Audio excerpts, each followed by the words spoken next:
On July 17, 2024, Catalina Gutierrez's body was found in the back seat of her mother's car. Catalina had asked her mother to borrow the car so she could go to the mall and play bowling with her boyfriend and some friends. The car was abandoned about 1.25 miles from Catalina's house and had been partially burned. The authorities immediately began a search for the person responsible for the crime and ended up discovering that he was closer than they imagined. Catalina Gutierrez was born in 2003 in Uhhered, a municipality that belongs to the Rio Cuarto department, in the province of Córdoba in Argentina. She was the daughter of the couple Marcelo Gutierrez and Eleonora Vollenweider, who in addition to her have another daughter named Lucia Gutierrez, who is older than Catalina. Marcelo is a renowned architect, responsible for leading several important projects in Argentina, while Eleonora dedicated herself exclusively to her family. When Catalina was still little, her family moved to the city of Córdoba. Córdoba is the second most populous city in Argentina and capital of the province of the same name, and it was in Córdoba that Catalina grew up with her sister Lucia, to whom she was very attached. According to people close to her, Catalina demonstrated an enormous curiosity for things and a desire to learn from a very young age. She enjoyed traveling, playing the guitar, singing, and in her free time she recorded songs with her father. Marcelo's profession as an architect had a strong influence on his daughter, who decided that she would follow her father's career. Therefore, after finishing high school, Catalina entered the National University of Córdoba, where she began to study architecture. It is said that at university Catalina made many friends who described her as a happy and friendly person. In addition to dedicating her time to her family, college, and friends, Catalina also dedicated her time to her social networks. Just like everyone her age, Catalina was active on the internet. She used to post photos of her travels, her dog, and the trips she took with her friends to the city's bars. She also used to post several videos in which she appears singing in some of them. Although Catalina saw this as just a hobby and didn't expect any return, she ended up going viral on the internet and in a short time gained several followers. At the time of the events, she had more than 115,000 followers on Instagram and more than 47,000 on TikTok. In the year 2024, Catalina met a boy named Ezekiel. Ezekiel studied at the same university as Catalina, and the two began a relationship. According to people close to them, the two seemed quite in love with each other, and these people never imagined what was to come. On July 17, 2024, Catalina asked to borrow her mother's car, a second-generation Renault Clio. She had planned to meet her boyfriend and her college friends at a mall to go bowling. At this point in the story, Catalina was 21 years old and in the last days of her college vacation, so she wanted to make the most of these days. Even though Catalina and her sister Lucia were already adults, their mother Eleonora didn't like her daughters going out at night. The city of Córdoba, like all large cities, has certain dangers for its residents. Because of this, Eleonora didn't want to let Catalina go out that night. However, Catalina told her mother that she would be safe, that she would be in a mall surrounded by friends, and that she wanted to enjoy the last days of her college vacation. Even though Eleonora was afraid, she allowed her daughter to leave and lent her her vehicle. The woman told her daughter that she was supposed to keep in constant contact with her, letting her know when she arrived at the mall, letting her know if everything was okay there, and also letting her know when she was returning home. Catalina agreed to everything, and after that she said goodbye to her mother and left in the car around 9 p.m. Before leaving, she sent a voice message to Ezekiel, saying she was already on her way and asked him to wait for her in the mall parking lot, but Catalina never showed up. As time passed, Ezekiel and Catalina's other friends found it strange that she hadn't arrived at the mall yet. The journey from Catalina's house to the mall takes about 15 minutes by car, and by that point it had already been more than 30 minutes. Ezekiel and his friends tried to call Catalina several times, but she didn't answer any of the calls. They also sent numerous messages and none of them were responded to. Ezekiel then decided to call Lucia, Catalina's sister. He asked if Catalina had returned home, but Lucia replied that her sister wasn't there. Lucia became desperate and informed her mother about what was happening. A little before 10 p.m., Marcelo arrived home and was informed by his wife about Catalina. Marcelo insistently tried to call his daughter but was unable to speak to her. Desperate, Catalina's parents and sister went to the police station, where they filed a missing person report. Minutes later, Catalina's boyfriend and friends arrived at the police station to provide information. Ezekiel showed authorities the audio his girlfriend had sent that night. While Ezekiel spoke to the police, Catalina's friends called other friends and acquaintances of hers in hopes that someone knew something. Among these people that Catalina's friends contacted was Nestor Daniel Aguilar Soto, 21 years old. Nestor studied architecture together with Catalina and was a great friend of hers. He had moved to Cordoba in 2021 to start his studies at university, and that was how he met Catalina. Nestor had no family in Cordoba. He lived alone in the city, and according to sources, his family is from Bariloche, a tourist city located in the south of Argentina. Upon learning that Nestor was living alone in Cordoba, far from his family, she felt sorry. It is said that Catalina began to invite Nestor to her house frequently, and her family liked the boy. Furthermore, Catalina gave Nestor a ride to university every day, as he lived close to her house and did not have a car. At every party or celebration that took place at Catalina's house, Nestor was a guest. He was also always in the university's working groups together with Catalina. The two had a very strong friendship, and because of this, Catalina's other friends called Nestor, thinking he might know something. However, Nestor stated to them that he had not spoken to Catalina that night and did not know where she could be. Nestor expressed concern and said he was going to the police station to help the police with whatever they needed. Upon arriving at the police station, Nestor expressed solidarity with Catalina's family and said he would do everything he could to help find her. In the midst of this, Lucia, Catalina's sister, remembered that months ago she and her sister had activated the location of their cell phones to know the location of each one, and in addition, she had an access key to be able to see where she was your sister's phone number. When tracking Catalina's cell phone, the device's location pointed to a neighborhood called Ampliation Kennedy, which is about 125 miles from her house. A police team quickly headed to the indicated location, and there, they found the partially burned vehicle. When searching the car internally, the police found Catalina Gutierrez's body in the back seat. There were no signs of holes in the body caused by gunshots or sharp objects, but there were signs of aggression. The interior of the vehicle had a strong smell of alcohol, as all the seats were wet with this flammable liquid. The police found that whoever committed the crime poured alcohol into the car and then set it on fire. However, the criminal closed the doors, and this meant that the lack of oxygen prevented the fire from consuming the entire car. Catalina's body suffered some burns, but the flames went out before causing any greater damage. Later, Catalina's body was sent for an autopsy to find out exactly what the cause of her death was. At this point, family and friends already knew what had happened to Catalina and were devastated.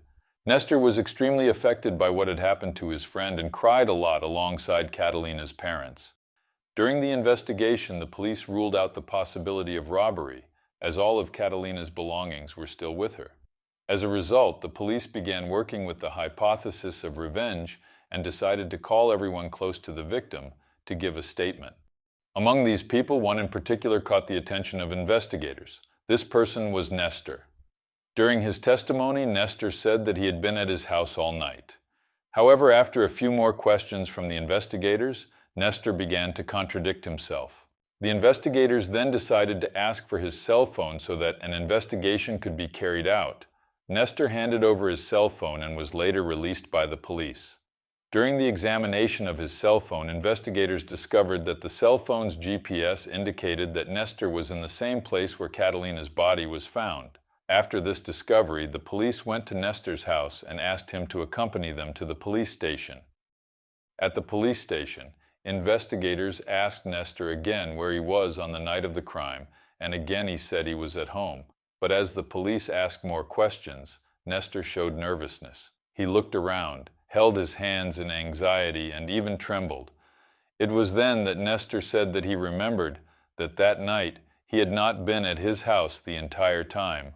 According to him, around 8 p.m., he went to practice martial arts, and after that, he returned to his house. When the police asked him if he had communicated with Catalina that day, he stated that he had not. Nestor also responded negatively when asked if he knew that Catalina was going to meet her friends and her boyfriend that night. But the investigators knew he was lying, as one of Catalina's friends had invited him at Catalina's request, who wanted Nestor to come along so they could have fun. When confronted by investigators, Nestor became even more nervous until at one point, after remaining silent for a few minutes, he confessed to the crime. Nestor told investigators that Catalina was the love of his life and that he had taken her life. When Nestor started to confess, the police listened enough and then interrupted him, saying he would need a lawyer. At that point, the police already had the perpetrator in hand, but they still needed to know the dynamics of the crime to understand the motivations. Nestor was preventively arrested. No details of the crime were revealed at that time, and the police continued with the investigations. Nestor's confession took Catalina's friends and family by surprise. Many were incredulous, and some even thought he was making it all up for some reason. Perhaps he was in shock over the loss of his friend. Catalina's parents were those most affected by Nestor's confession. They always treated him very well and welcomed him into their home as if he were one of the family. Losing their daughter in such a brutal way was already a hard blow for them, but knowing that the perpetrator of the crime was someone so close, someone Catalina liked and trusted, made everything worse. Marcelo Gutierrez said during an interview that Nestor was present at all times after Catalina's disappearance to support the family. Nestor even said he would do everything to find Catalina and pretended not to know anything about his friend's whereabouts. Lucia Gutierrez said that her sister trusted Nestor a lot, that the two had a very strong friendship, but Catalina never said anything about Nestor wanting anything beyond that friendship. The crime against Catalina Gutierrez had repercussions throughout Córdoba and later throughout the country. Many of his followers on social media regretted what happened and said they were quite shaken by the fact. The case received extensive coverage in the country's media and was reported several times on television. Due to all this repercussion of the case, other girls began to emerge who claimed to have been victims of Nestor. One of them was a young woman whose details were not revealed, who made several publications through social media in which she stated that she studied with Nestor in high school, and that on several occasions she experienced strange situations with him. According to this girl, Nestor persecuted her throughout her adolescence, and despite her reporting the incident to the school principal, no action was taken. Another girl told an Argentine news channel about a horrible experience she had at a school camp when she was studying with Nestor. According to her, Nestor waited for everyone in the camp to sleep and then went to her tent and tried to force relations with her. The girl said she screamed, and because of that, Nestor gave up and ran away. The girl also said that after that, Nestor chased her around the school. She, like the other girl, reported Nestor to the school board, but they never listened to her. The girl said she regretted not going to the police and reporting Nestor. She believes that if she had gone, a more vigorous action against Nestor would have been taken. She ended the interview by saying that if the school board had listened to her, perhaps the crime against Catalina could have been avoided. Obviously, neither Catalina nor her family knew about Nestor's dark past. Everyone who knew Nestor in Córdoba said that he was very calm and polite, and that he never showed any bad intentions. The results of the autopsy on Catalina's body revealed that the cause of her death was suffocation, but it was not possible to determine whether hands or any object were used. Catalina showed signs of aggression on her face and arms, but there were no signs of forced relations. It was determined that Catalina was already dead when the criminal set fire to the interior of the vehicle. Catalina was tied and gagged, but it was not possible to know whether this happened before or after she was already dead. This information was important, as it could determine whether Nestor had planned the crime or not. While authorities continued their investigations to better understand the dynamics of the crime, Catalina's family prepared the farewell ceremony. Catalina Gutierrez's wake took place in a cemetery in the city of Córdoba, and was attended by hundreds of people. The family chose to just hold the wake, as they intended to cremate Catalina's body and spread her ashes in Gutierrez, which is the city where Catalina was born. However, they had to wait for authorization from the authorities, as the investigations had not been completed yet, and further analyses of the body might be necessary. Lucia, Catalina's sister, spoke out on social media and asked for justice. Through an emotional video she made in which she compiled photos of her and Catalina together, she said goodbye. She also wrote a letter which she published in this same video post, and which said the following: "You couldn't have been a better sister. Now we are two in one person, and wherever you are, I hope you are at peace. Never leave me alone and always help me. I will need you all my life. Together in this life, and in all those that lie ahead. Heaven is celebrating. I love you with all my heart, my guardian angel." As soon as Lucia posted this farewell, several comments from friends, family, and also people who followed the case appeared offering condolences and asking for justice. Lucia later published a photo in which she appears next to Catalina when they were little, and showed a tattoo she got on the inside of her arm with her sister's name and an angel's wing in her honor. During the investigation, the police theorized that Nestor took Catalina's life in his apartment. According to investigators, Nestor lured Catalina to his apartment, claiming he wanted to go to the mall with her. This theory was confirmed after the police had access to images from security cameras located close to Nestor's apartment, and also close to where Catalina's body was found. Thanks to these images, investigators were able to find out what Catalina's last steps were that night. In the images captured by a camera from a house located opposite where Nestor lived, it was possible to see him carrying Catalina's body to the Renault Clio. It was also possible to see how he left Catalina in the back seat, in the same way she was found by authorities. In another video, it was possible to see the vehicle traveling along a street at 10:22 at night. This path, according to authorities, was the path between Nestor's apartment and the place where the car was abandoned with Catalina's body. During a search of Nestor's apartment, the police found a ring that belonged to Catalina. The police don't know exactly how this ring ended up in Nestor's apartment, whether Catalina left it with him of her own free will, or whether he simply took it from her. In addition to the ring, police also found strands of Catalina's hair scattered throughout the apartment. In the washing machine were the clothes that Nestor had worn on the day of the crime. According to authorities, Catalina arrived at Nestor's apartment at 9:30 p.m. on July 17th. An hour later, Nestor abandoned the Renault Clio about 186 miles from where he lived. The police's main line of investigation is that Nestor knew that Catalina was going to the mall to play bowling with her boyfriend and some friends. Nestor had even been invited to go along by Catalina herself, who asked a mutual friend of theirs to invite Nestor. Because of this, it was agreed that Catalina would stop by Nestor's apartment to pick him up so they could go to the mall together. The agreement was that when Catalina arrived at the apartment, Nestor should already be in front of the building waiting for her, so they wouldn't waste time and go straight to the shopping mall. However, when Catalina arrived in front of the building, Nestor was not there. Nestor made an excuse for Catalina and asked her to go up to his apartment. This was all part of his plan. A security camera installed in front of a house in front of the building recorded the moment Catalina got out of the vehicle and entered the building. According to the police, inside the apartment, Nestor would have tried something with Catalina. It is not yet known whether he tried to kiss her or tried to go further. What is known is that Catalina dodged Nestor's advances, and afterwards the two ended up arguing. Nestor then, frustrated and overcome by anger, attacked Catalina until she was unconscious and then suffocated her. Here, it is not yet known to the authorities whether Nestor knew that Catalina was dead or not. In any case, he tied and gagged the victim.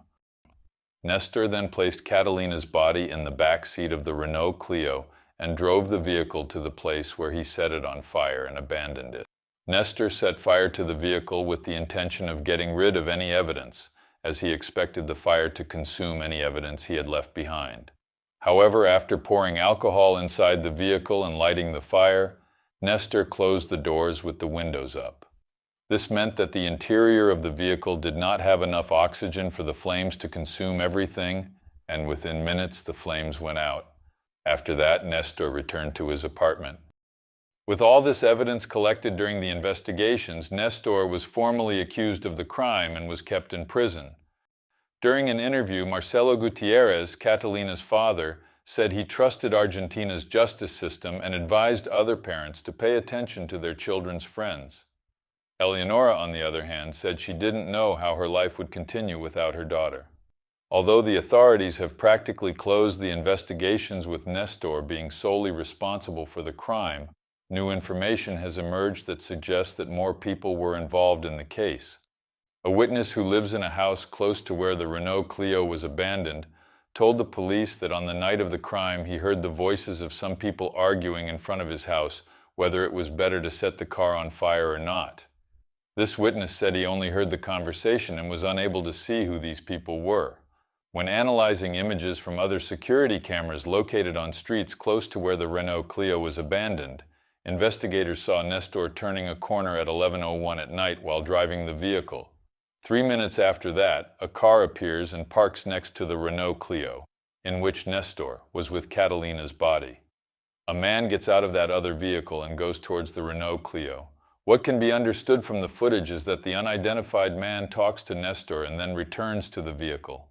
Shortly afterwards, Nestor sets fire to the Renault Clio and returns to his apartment.